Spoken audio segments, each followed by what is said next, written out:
It was a cool summer's night on the island of Sodor. All of the engines were very busy and there were lots of jobs to do. Gordon pulled the express and Percy took the mail. He delivered letters and parcels across the whole island. Thomas was delivering coal to the coaling plant. It was a very long journey and a very heavy train. Thomas worked all night puffing through the countryside. At last, Thomas had delivered all the coal. He was very tired. "I'm puffed out," said Thomas. "I wish I'd had some help delivering the coal." "Pah," huffed Gordon. "A really useful engine doesn't need help." Then Sir Topham had arrived. "I need an engine to run 3 special deliveries for me," Sir Topham had said. "I can do it," puffed Thomas. He was tired, but he wanted to prove he was a really useful engine. "Very well, Thomas. You must take some chickens to the market, sheep to the farm, and the children to school." "That's a very big job for a small engine," chuffed Gordon. "You're bound to need some help." This made Thomas cross. "Tank engines don't need help," snapped Thomas.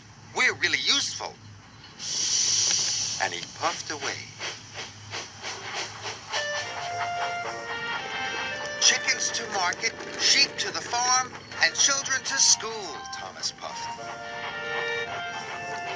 First, Thomas collected the chickens.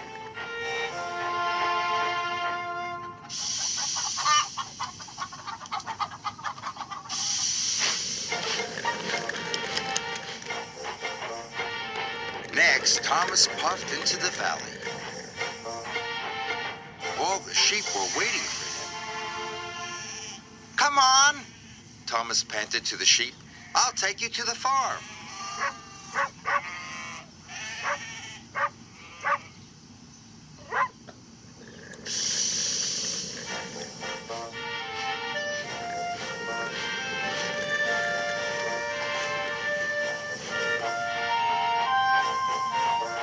Finally, Thomas trundled into the station.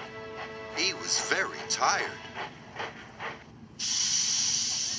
The children's smiling faces made him feel happy, but his axles were aching. The children were all on board and Thomas puffed away. Thomas puffed up Gordon's Hill and through Henry's Tunnel. It was a very long way. His pistons were pounding and his axles were aching, but Thomas kept puffing. "Chickens to market, sheep to the farm, children to school," Thomas panted. Thomas was getting more and more tired. He started to get confused. "Sheep to market, children to the farm, chickens to school," yawned Thomas. When Thomas arrived at the market, he was very confused indeed. "Please unload the sheep," said Thomas. He should have said chickens, but now the sheep were unloaded. Then Emily arrived. Emily could see that Thomas was tired. "Would you like some help?" asked Emily. "No, thank you," puffed Thomas. "Tank engines don't need help." But Thomas did need help. He was worn out. At last the sheep were unloaded. Thomas puffed away. "Sheep to market, children to the farm, and chickens to school," yawned Thomas sleepily. When Thomas got to the farm, he told the children that it was their stop. So all the children got off at Farmer McColl's. Thomas was terribly tired.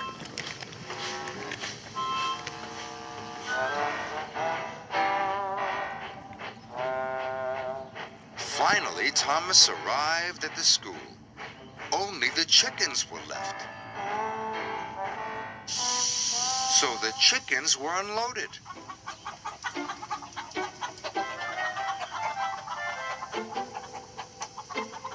And Thomas puffed back to the sheds.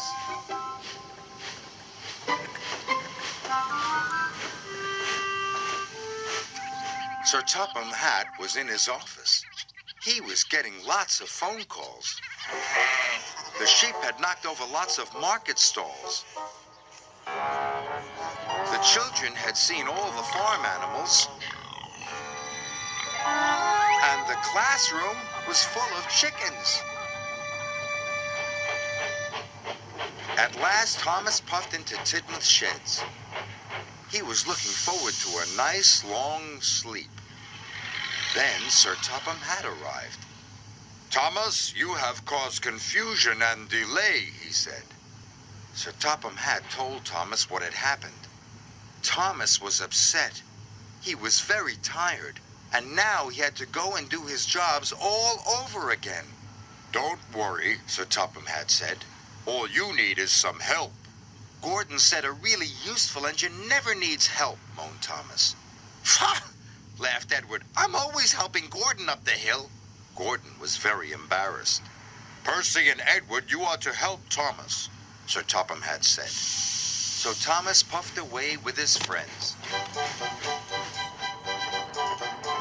Percy took the sheep from the market to the farm. Edward took the chickens from the school to the market. And Thomas collected the children. "Sorry," Thomas puffed to the children. "I didn't mean to take you to the wrong place." "We don't mind," said the children. "We had a grand day out seeing the animals and learning all about the farm." And that night, when Thomas finally went to sleep, he dreamt about sheep and chickens and children.